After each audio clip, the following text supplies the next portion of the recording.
Hello, I'm Scott Stevens, Goldsboro City Manager, here for our monthly update. And for the month of February, a lot of things continue on month to month, but I guess some of the highlights or things I'd like to share with you.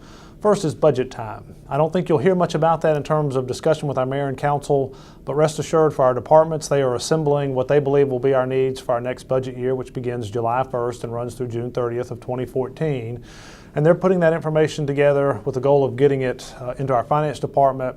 So throughout the month of March and April, the finance director and I can be working on assembling that and presenting it to the city council in May. So a lot of our time through the spring is consumed by budget preparation and assembling that information and understanding the departmental requests. So that is something that is going on. And while I said you won't hear much about that publicly because we haven't shared that, it is just part of our annual process.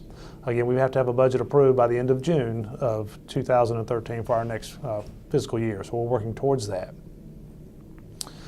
Streetscape, at a recent council meeting, our city council did vote to move forward on the engineering work for our phase 2 of Streetscape, meaning the next 2 blocks headed south from City Hall of Center Street, and have awarded the engineering to the Wooten Company out of Raleigh and to Allison Platt here locally to move forward with the engineering design work and to get us through the bid phase for the project. Again, I think the best we will do is late summer, early fall to have construction bids, and with the idea that we would go to work as soon thereafter as possible, but with financing times and going through the process of obtaining funding for that project, I think it would be at least January of 2014 before you would see any actual construction work.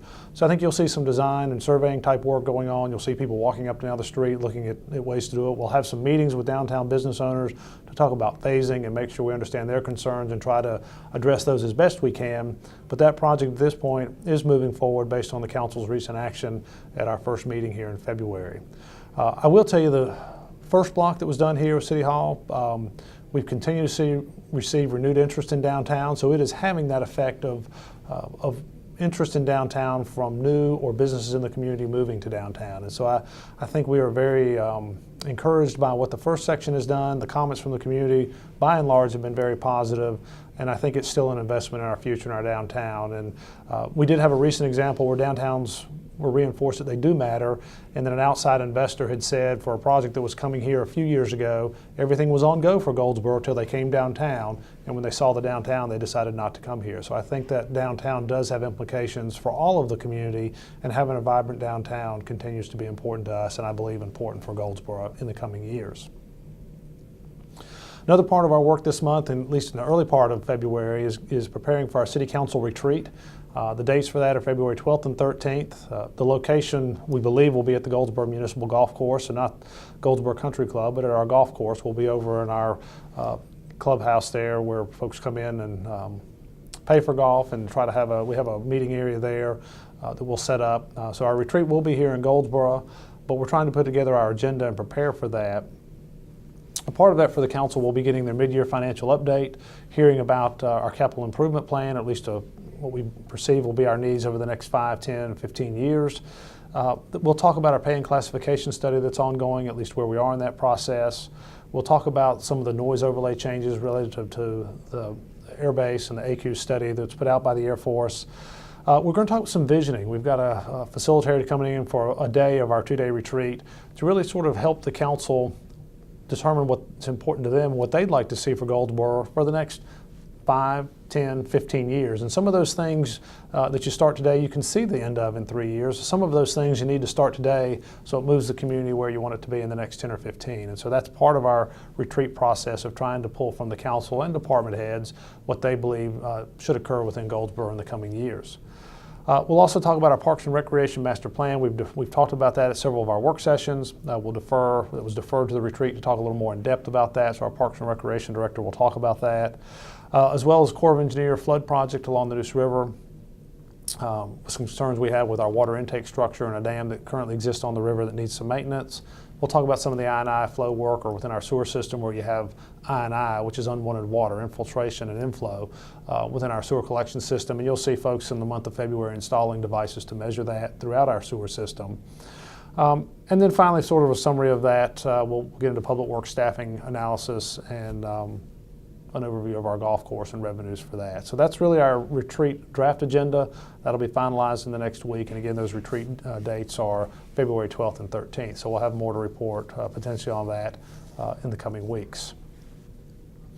I'd like to also remind the community about our Goldsboro Partnership Against Crime. If you are curious, this GPAC, this folder is out there. We've got Sergeant Chirera in the police department, a new position for us, in which she is pulling together those involved in the criminal justice system, those involved in the community outreach part of our system or part of Goldsboro, and the law enforcement side, and really trying to approach violent offenders in our community in a different manner. And as we've said in the past years, violent offenders have been arrested or charged and arrested over and over and over again. This time will be different. Those that have that history, that are identified as violent offenders in our community because they have been charged and convicted with previous offenses, will be called into a special meeting and put on notice to say, if you offend or have a violent offense again, the rules will be different for you. Your wait time in front of a judge will be much less, your time to get to a trial will be much less, and the sentencing for you will be much as strict as it can be. There will be no leniency for this group that's called in. And we're working on a group of about 15 to have this call in March, and we hope to have very high success. It's in its infancy here. We've got some work to do to get there, but I feel very good about where our police department has pulled us to this point, and the response from the judicial system and the community has been very good as well. And so we look forward to that being a successful project or initiative here in Goldsboro, as it has in some other parts of our state. In other parts of the state, it has reduced the violent offenders who've been called in. 90% of them have not had another violent offense in some parts of our state where this has been going on for a number of years. And if we can have results anywhere close to that here in Goldsboro, I think you'll see a noticeable difference in our violent crimes in the years to come. We still have a ways to go, and it will take some time to get there. But I feel very good that this is something very different, and I think the results we would expect to see will be very similar to what other communities have experienced as well. And I do want to compliment all of those involved and thank all the volunteers. And if you have an interest in that, please don't hesitate to contact the manager's office or our police department, either through our website or our phone lines, and we'll be happy to get that information or get you plugged in to be part of that. Again, more to come on that, but again, our first call-in coming in March of this year. Another item recently discussed with our council and we've talked about for the last several months is our W.A. Foster Community Center. We have made the decision to move it to Mena Well, so that decision was made by the City Council some months ago. We're trying to work on a designer. We have gone through a selection process for an architect.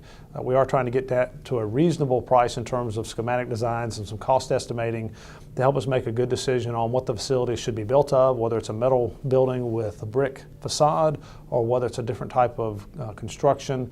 Operating costs, long-term maintenance costs, trying to build the best value for the community, which may be a little more on the construction side, so your operating costs are less over the year, or maybe a little cheaper on the construction side and we choose to have a little higher operating costs. But those are some of the decisions we're trying to make with W.A. Foster.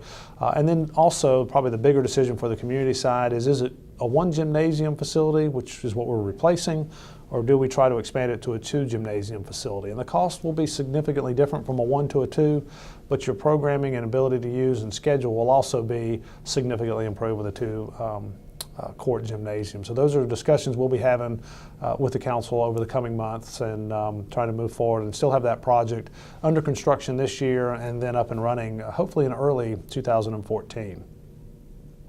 I think for this month, those are the major highlights from the manager's office. I would continue to encourage you to share your feedback on how we're performing as your government employees. We have a lot of good people committed to doing a good job for the community. We want to be there to serve you and to help our citizens enjoy Goldsboro. I would ask everyone to speak well of the community. It really does matter what you say. It is a good place to live and work.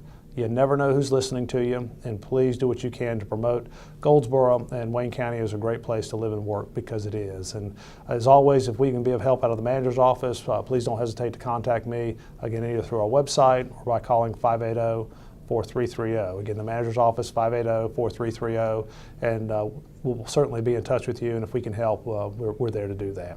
Thank you, and again, call on us if we can be of assistance.